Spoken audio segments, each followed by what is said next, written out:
बिस्मिल्लाहिर्रहमानिर्रहीम। अस्सलाम वालेकुम स्टूडेंट्स, हम लोग जो आज टॉपिक स्टार्ट करने लगे हैं दैट इज़ प्लाज्मा मेम्ब्रेन।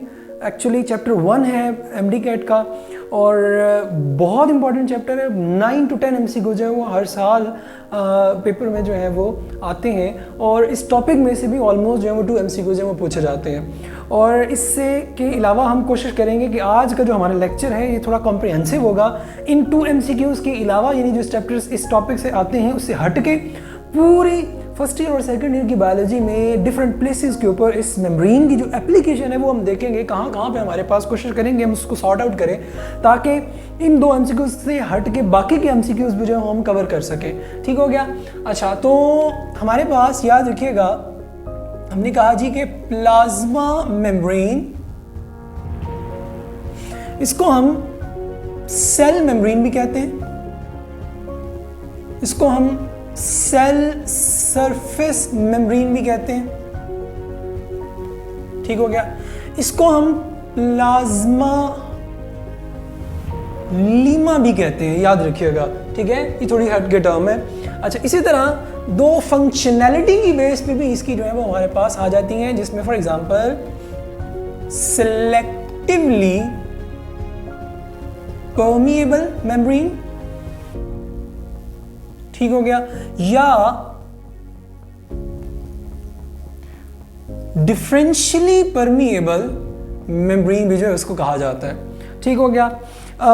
इसमें अगर हम अक्रंस के हवाले से बात करें तो अक्रंस के हवाले से याद रखिएगा ऑलमोस्ट ऑल काइंड ऑफ जो सेल्स हैं उनके अंदर जो है वो हमारे पास मौजूद होती है, even though it is prokaryote, even though it is eukaryote. ठीक है। इसी तरह अब इसमें एक बड़ी इंपॉर्टेंट चीज है, वो क्या है कि outermost in animal cell. Outermost in animal cell का मतलब क्या है कि यानी जो एनिमल सेल है उसकी जो आउटर मोस्ट लेयर होगी वो हमारे पास प्लाज्मा मेम्ब्रेन या सेल मेम्ब्रेन जो है वो आ जाती है। अच्छा, यहाँ पे एक मैं डिफरेंस क्लियर करता जाता हूँ स्टार्ट में ही कि अक्सर पूछा जाता है कि जी प्लाज्मा मेम्ब्रेन और सेल मेम्ब्रेन में डिफरेंस क्या है। तो उस हवाले से एक चीज़ याद रखेगा कि प्लाज्मा मेम्ब्रेन जब भी हम बोलेंगे तो उसका मतलब क्या है कि सेल का इंटरनल जो रीजन होता है प्रोटोप्लाज्म। ठीक हो गया। यानी साइटोप्लाज्म प्लस न्यूक्लियस को कलेक्टिवली हम कह रहे हैं प्रोटोप्लाज्म, तो उसको जो सराउंड कर रही होती है उसे हम कहते हैं प्लाज्मा मेम्ब्रेन। अच्छा, अब आपको पता है कि सेल के इंटरनल साइटोप्लाज्म के अंदर नंबर ऑफ मेम्ब्रेनस, जिसमें डबल और सिंगल मेम्ब्रेनस जो है वो ऑर्गेनल होते हैं। तो वो जो डबल और सिंगल मेम्ब्रेनल ऑर्गेनल सेल के अंदर मौजूद है। जब हम कहेंगे सेल मेम्ब्रेन तो इसका मतलब क्या है कि सेल की आउटर और सेल के अंदर जो ऑर्गेनल मौजूद हैं उन ऑर्गेनल्स की जो मेम्ब्रेन है उनके हवाले से हम बात कर रहे हैं। तो इसको हम यहाँ पे जब पढ़ते हैं सेल मेम्ब्रेन या प्लाज्मा मेम्ब्रेन, तो यहाँ पे हम जनरली पढ़ रहे हैं कि सेल की आउटर और सेल के अंदर जो ऑर्गेनल मौजूद हैं उनकी जो मेम्ब्रेन्स होती हैं, ठीक है, उनकी जो स्ट्रक्चर है या उनकी जो कंपोजिशन है, ठीक है, या वो फंक्शन किस तरह से कर रही होती हैं, ये ऑलमोस्ट ऑल मेम्ब्रेन्स का याद रखिएगा सिमिलर होता है। तो हम बात कर रहे थे outermost in animal cell है और सेकंड इन प्लांट सेल है। प्लांट सेल में आपको पता है कि आउटर मोस्ट जो है वो हमारे पास क्या होती है, सेल वॉल होती है। अच्छा, बैक्टीरिया की अगर हम बात करेंगे तो बैक्टीरिया में आपको पता है कि हमारे पास क्या होता है, स्लाइम होगा, उसके बाद कैप्सूल हमारे पास यानी कलेक्टिव फॉर्म में होगा, उसके बाद हमारे पास क्या होती है, सेल वॉल होती है और देन हमारे पास सेल मेम्ब्रेन होती है। ठीक है। तो ये अक्रंस के हवाले से आपने याद रखना है कि हमारे पास कहाँ कहाँ पे मौजूद है। अच्छा, दूसरी तरफ आते हैं इसके कंपोजिशन के ऊपर। तो कंपोजिशन में, ठीक है, बुक में हमारे पास एक परसेंटेज दी हुई है कि जी जो प्रोटीन है वो हमारे पास 60 to 80% है, लिपिड्स हमारे पास जो है वो 20 to 40% होते हैं। अच्छा, अब इसमें भी एंटीडेस में MCQs पूछ सकते हैं। ठीक है, वो पूछ सकते हैं कि जी जो प्रोकैरियोट है, ठीक है, बैक्टीरिया हैं, उनमें आउटर मोस्ट जो लेयर्स हैं वो कौन सी होती हैं। ठीक है, आपको पता होना चाहिए। इसी तरह अगर पूछ लेते हैं कि जी ये बाय द वे आ चुका हुआ बहुत आसान सा MCQ, यानी outermost in animal cell कौन सी वॉल है। ठीक है, तो ये पता होना चाहिए। अच्छा, उसके बाद परसेंटेज, अब जरा परसेंटेज को देखिएगा। प्रोटीन 60 to 80 है, लिपिड 20 to 40% है। इसका मतलब क्या हुआ कि अबंडेंट फॉर्म के अंदर कंपोजिशन जो है वो हमारे पास किसकी आ रही है, 60 to 80% प्रोटीन्स की आ रही है। ठीक है, तो अगर आपको एमसीक्यू पूछा जाए कि the most abundant form of biomolecule that exist in cell membrane will be, तो आपको आंसर पता होना चाहिए, हमारे पास क्या होगा, प्रोटीन होगा। ठीक, इसी तरह अगर हम लिपिड्स की बात करेंगे तो लिपिड्स हमारे पास 20 to 40% जो हमारे पास होते हैं। ठीक हो गया। अच्छा, अब इसमें डिफरेंट कैटेगरीज की जो है वो प्रोटीन्स होती हैं, डिफरेंट कैटेगरीज के जो लिपिड्स कंपोनेंट्स होते हैं। ठीक है, वो हम आगे देखते हैं। ठीक है, तो यहाँ पे अगर हम प्रोटीन्स की बात करते हैं, ठीक है, जो नॉर्मली सेल के अंदर हमारे पास मौजूद होती हैं, उसमें सेल मेम्ब्रेन के अंदर मौजूद होती हैं, तो उसमें याद रखिएगा 2 डिफरेंट कैटेगरीज की प्रोटीन है। ठीक हो गया, जो रिसेंटली हमारे पास आइडेंटिफाइड है। उनमें सबसे पहले हमारे पास इसको हम क्या देते हैं, इंटेग्रल प्रोटीन्स। ठीक हो गया, या हमारे पास इसको हम क्या देते हैं, इंट्रिंसिक प्रोटीन हो गया। ठीक हो गया। अच्छा, इसी तरह हमारे पास इसको हम इंटेग्रल का जो ऑपोजिट हमारे पास आ जाएगा उसको हम क्या देते हैं, पेरिफेरल। ठीक हो गया। इसी तरह दूसरा आ जाएगा एक्सट्रिंसिक। ठीक हो गया। अच्छा, इसी तरह जो इंटेग्रल है, ठीक है, या इंट्रिंसिक है, इसको हम इनर प्रोटीन भी कह सकते हैं। ठीक हो गया, क्योंकि मेम्ब्रेन के इनसाइड होती हैं, किस तरह से होती हैं आगे डिस्कस करेंगे। अच्छा, इसी तरह अगर हम बात करते हैं एक्सट्रिंसिक की, पेरिफेरल की, तो इसको हम सरफेस प्रोटीन्स के हवाले से भी कह सकते हैं। वो एग्जांपल कौन सी, किस तरह से हम आगे देखेंगे इसको। अच्छा, इसी तरह अगर हम लिपिड्स की बात करते हैं तो लिपिड्स में एक बात याद रखिएगा, हमारे पास जो most important form of lipids हमारे पास जो इसके अंदर मौजूद होती है, दैट इज फॉस्फोलिपिड। इसके अलावा ग्लाइकोलिपिड है। ठीक हो गया। और हमारे पास कोलेस्ट्रॉल है।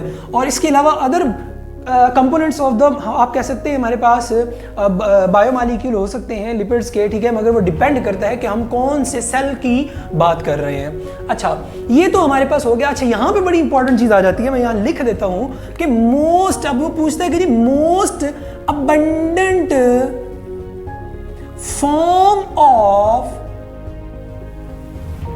लिपिड, तो ऑप्शन हो अल्फा हमारे पास फॉस्फोलिपिड, बीटा ग्लाइकोलिपिड, चार्ली हमारे पास कोलेस्ट्रॉल हो, तो ये याद रखिएगा हमारे पास phospholipid will be in abundant, most abundant form के अंदर होता है। ठीक हो गया। अच्छा, दूसरी तरफ हमारे पास प्रोटीन्स की अगर हम बात करते हैं तो हमने कहा कि इंटेग्रल प्रोटीन है, इंट्रिंसिक प्रोटीन है, या हमने कहा इनर प्रोटीन है। ठीक है, दूसरी तरफ हमने कहा पेरिफेरल है, एक्सट्रिंसिक है, या सरफेस है। ठीक है। अच्छा, अब सवाल ये आता है कि जी ये तो आपने कह दिया कि कंपोजिशन है, सही। अब क्वेश्चन ये आता है कि वो जो कंपोजिशन है या जो प्रोटीन है या लिपिड्स हैं वो किस तरह से अरेंज हुए होते हैं। अब उस हवाले से जो एफएससी के जो सिलेबस में यहाँ तक हमारे पास जो 1-2 मॉडल्स हमारे पास दिए हुए हैं, ठीक है, उसमें एक हमारे पास जो मॉडल आ जाता है, ठीक है, एक हमारे पास मॉडल है जिसको हम कह देते हैं यूनिट मेम्ब्रेन मॉडल, और दूसरा हमारे पास है फ्लूइड मोज़ेक मॉडल। ठीक हो गया। अच्छा, यूनिट मेम्ब्रेन मॉडल के मुताबिक अगर हम यहां देखें तो ये हमारे पास जो एक्चुअल में बना हुआ है, ठीक है, ये याद रखिएगा यूनिट मेम्ब्रेन मॉडल है। ठीक हो गया। इसको सैंडविच मॉडल भी कहते हैं, याद रखिएगा। सैंडविच मॉडल में क्यों कहते हैं? क्योंकि यहाँ पे जो ग्रीन कलर में आपको नजर आ रही है, याद रखिएगा, दीज आर एक्चुअली प्रोटीन, और यहाँ पे जो ये स्पेशलाइज काइंड ऑफ मॉलिक्यूल्स आ रहे हैं, ठीक है, जो कि एक्चुअल में मौजूद होते हैं। ठीक है, इस मॉडल के मुताबिक वो कहते हैं कि ये प्रोटीन है, और कौन सी प्रोटीन, ये बुक में डायग्राम में लिखा हुआ है और आप लोगों को पता होना चाहिए, ग्लोबुलर प्रोटीन, क्योंकि ये भी एनडीटीएस में पूछा गया था कि इन सैंडविच मॉडल प्रोटीन जो है जो कि साउंड कर रही होती है वो कौन सी है। ठीक है, तो आपको पता होना चाहिए ग्लोबुलर प्रोटीन है। अच्छा, उसके बाद दूसरी चीज हमारे पास आ जाती है, वो है जी लिपिड बाइलेयर। तो लिपिड बाइलेयर ने क्या किया होता है, इनरली मौजूद है, यहाँ पे ये भी हमारे पास क्या है, ग्लोबुलर प्रोटीन है, यहाँ भी ग्लोबुलर प्रोटीन है। तो ग्लोबुलर प्रोटीन ने लिपिड बाइलेयर को क्या किया होता है, सराउंड किया होता है। ठीक हो गया। अच्छा, ये हमारे पास पहला मॉडल था। अच्छा, बाद में क्या हुआ, उन्होंने कहा जी कि जी हमारे पास ऐसा पॉसिबल नहीं है, ठीक है। जैसे जैसे हमारे पास एडवांसमेंट होती गई, तो with the advancement of the microscopy आप ये कह सकते हैं, या अदर हमारे पास जो टेक्निक्स हैं उनके थ्रू क्या हुआ कि दे सेड कि यूनिट मेम्ब्रेन मॉडल जो है वो फुली ट्रू नहीं है। ऐसा नहीं है कि जो प्रोटीन्स हैं वो जो है वो क्या कर रही होती हैं, लिपिड बाइलेयर को सराउंड कर रही होती हैं, ऐसा नहीं है, ठीक है। देन हमारे पास आया fluid mosaic model. Fluid mosaic model की अगर हम बात करेंगे तो फ्लूइड मोज़ेक मॉडल की अगर हम बात करें तो याद रखिएगा, ये आपको स्ट्रक्चर नजर आ रहा होगा, ठीक है। तो ये एक्चुअल में किसका है, फ्लूइड मोज़ेक मॉडल है, ठीक हो गया। अच्छा, इसमें अगर हम देखें तो ये आपको डिफरेंट कंपोनेंट नजर आ रहे होंगे। अगर मैं आप लोगों से पूछूं कि ये हमारे पास क्या चीजें हैं, तो ये याद रखिएगा ये एक्चुअल में प्रोटीन्स हैं। जो प्रोटीन्स एक्चुअल में एक ये देखिएगा, ये अगर इससे मिलती जुलती है तो ये एक्चुअल में लिपिड बाइलेयर है। लिपिड बाइलेयर जो है इनके इंटरनल रीजन्स के अंदर, यानी उनकी पूरी मेम्ब्रेन के अंदर क्या होता है, आप ये कह सकते हैं कि प्रोटीन एम्बेडेड होती हैं, इंटेग्रली मौजूद होती हैं। फर्स्ट करें मेरा हाथ है, that is upper lipid bilayer, और दूसरा हाथ मेरे पास है लोअर लिपिड लेयर, ठीक है। तो ये अगर मैं कहूं कि जी मेरे पास ये क्या है, एक्चुअल में इंटेग्रल प्रोटीन्स हैं, ठीक है। तो इस तरह से क्या होता है, इंटेग्रल प्रोटीन्स जो है वो सेल जो लिपिड बाइलेयर होती हैं उनके अंदर जो है वो क्या होती है, एम्बेडेड होती हैं, ठीक हो गया। और एक मोज़ेक पैटर्न देती हैं, ठीक है। That actually word is actually use in the name actually, ठीक हो गया, इन द मॉडल। अच्छा, अब इसमें अगर हम देखेंगे तो आप लोगों को नजर आ रहा होगा कि इंटेग्रली मौजूद है, और इंटेग्रली प्रोटीन कौन कौन सी होती हैं, किस तरह से होती हैं, याद रखना इसमें डिफरेंट काइंड्स ऑफ प्रोटीन्स हमारे पास आ जाती हैं, ठीक है। मिसाल के तौर पे अगर मैं ये कहूँ कि जी मेरे पास, मैं लिखता जाता हूं, मेरे पास यहां पे जी है कैरियर प्रोटीन, ठीक हो गया। अच्छा, इस कैरियर प्रोटीन को हम आप कह सकते हैं, बुक में डिफरेंट जगहों पे वर्ड यूज किया, पंप, ठीक हो गया। कैसे वो मैं आगे बताता हूं। इसी तरह हमारे पास यहाँ पे एक और ड्रम लाइक स्ट्रक्चर आपको नजर आ रहा है, ठीक है, जो कि एक्चुअल में ट्रांसपोर्टेशन में इन्वॉल्व होता है, ठीक है। इसको हम कहते हैं चैनल प्रोटीन, या इनको गेटेड प्रोटीन भी, या गेट प्रोटीन जो है वो कहा जाता है। इसके अलावा इंटेग्रली कौन सी चीजें मौजूद होती हैं, एंजाइम्स हमारे पास जो हैं वो क्या है, मौजूद होते हैं, ठीक हो गया। अच्छा, इसी तरह फर्दर हम देखेंगे तो हमारे पास क्या है कि सरफेस के ऊपर भी आपको रेड में कुछ स्ट्रक्चर नजर आ रहा है। याद रखिएगा, ये जो हमने दूसरा कहा ना, पेरिफेरल, एक्सट्रिंसिक या सरफेस, तो ये एक्चुअल में पेरिफेरल प्रोटीन्स होती हैं, ठीक है। और इनमें हमारे पास एग्जांपल आ जाती है रिसेप्टर प्रोटीन्स की, ठीक हो गया। अच्छा, रिसेप्टर प्रोटीन में ग्लाइकोलिपिड भी होते हैं, ये बस याद रख लीजिएगा। नाउ अब हमारे पास ये मेम्ब्रेन का एक्चुअल में फ्लूइड स्ट्रक्चर है। अब इसमें याद रखिएगा कि ये जो फॉस्फोलिपिड है, फॉस्फोलिपिड का स्ट्रक्चर बड़ा इंपॉर्टेंट है। किस तरह से कि हमारे पास यहाँ पे देखिएगा, मेरे पास ये है फॉस्फोलिपिड, ठीक हो गया। और फॉस्फोलिपिड को मैंने यहाँ पे लिया, ठीक है। इसमें इसका याद रखिएगा दो कंपोनेंट है, एक हमारे पास होता है जिसको हम कहते हैं हेड, और दूसरी हमारे पास क्या है, टेल।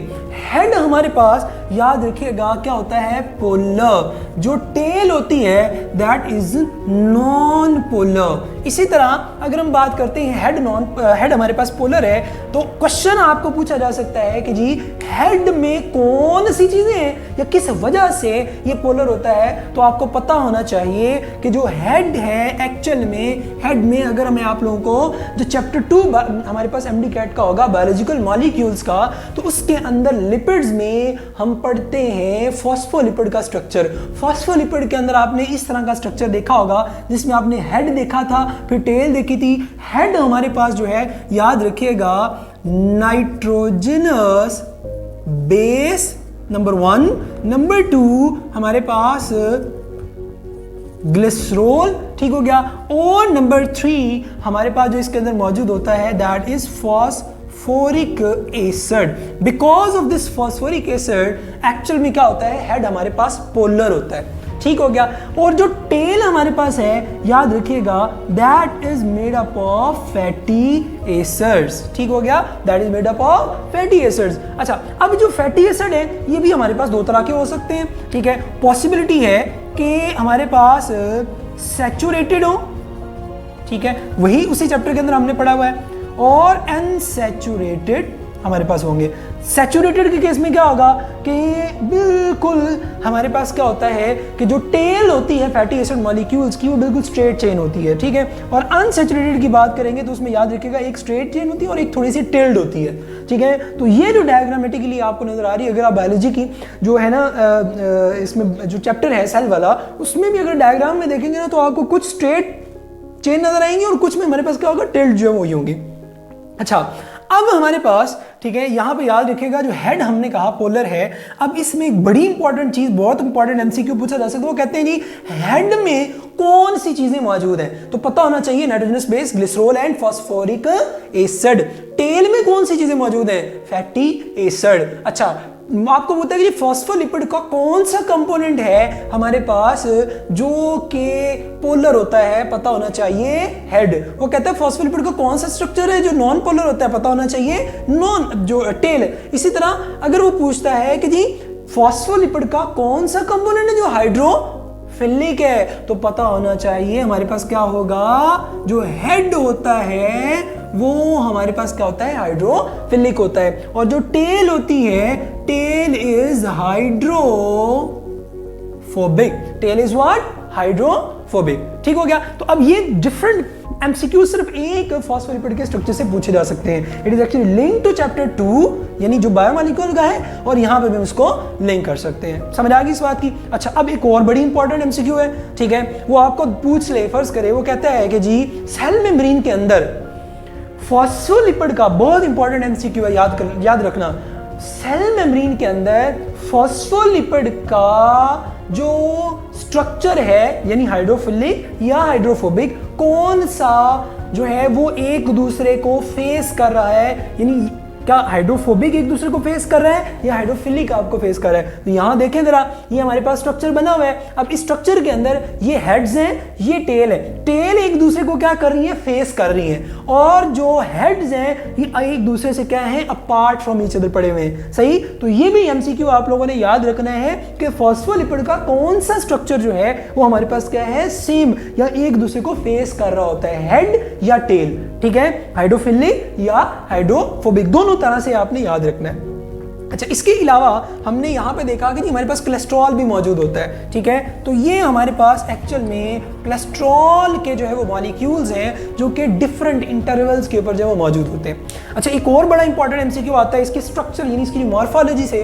वो कहते हैं कि जी जो सेल मेम्ब्रेन है, सेल मेम्ब्रेन है, ठीक है, ये बताएं कि वो सिमेट्रिकल है या एसिमेट्रिकल। ठीक है, तो आंसर क्या होगा हमारे पास, एसिमेट्रिकल। व्हाई? बिकॉज याद रखना कि जो सेल मेम्ब्रेन है, फर्ज करें मैं कहता हूं कि जी मेरे पास ये है साइटोप्लाज्म, ये है आउटर सरफेस। ठीक हो गया। अब साइटोप्लाज्म यहां पे है, ये आउटर सरफेस है। आउटर सरफेस में और इनर सरफेस में मैक्सिमम याद रखिएगा डिफरेंशिएशन होती है, स्ट्रक्चरल सिमिलरिटी नहीं होती है। मसलन इसी को देख लें, ये एंजाइम स्ट्रक्चर इस तरफ है हमारे पास और दूसरी तरफ हमारे पास जो है स्ट्रक्चर नहीं होगा। तो इसका मतलब क्या हुआ कि जो मेम्ब्रेन की मॉर्फोलॉजी है, साइटोप्लाज्म और आउटर सरफेस, यानी वो एसिमेट्रिकल होती है, सिमेट्रिकल नहीं होती। ठीक हो गया।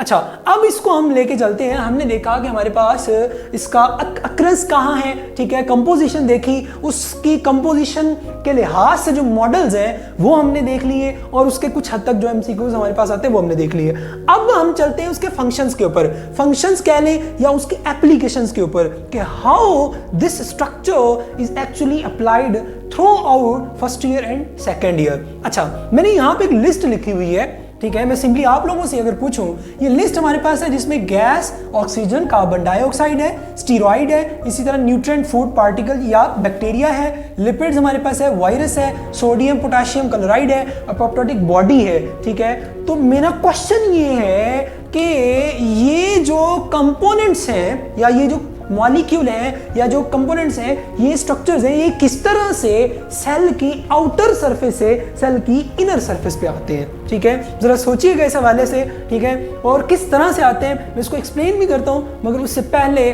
तब तक आप सोचें, मैं एक और चीज़ यहाँ पे बताने लगा हूँ, इसको ज़रा गौर से सुनिएगा। अच्छा, हम लोगों ने पढ़ा हुआ है जब हमने साइटोस्केलेटन देखा था, ठीक है, और साइटोस्केलेटन के अंदर हमने 3 स्ट्रक्चर देखे। एक हमारे पास होता है माइक्रोफिलामेंट, जिसको हमने एक्टिन फिलामेंट कहा, फिर हमारे पास होता है माइक्रोट्यूब्यूल, फिर हमारे पास होता है इंटरमीडिएट फिलामेंट। अच्छा, माइक्रोफिलामेंट या एक्टिन फिलामेंट की अगर हम बात करते हैं तो उसमें याद रखना कि ये हमारे पास सेल है और ये सेल मेम्ब्रेन है।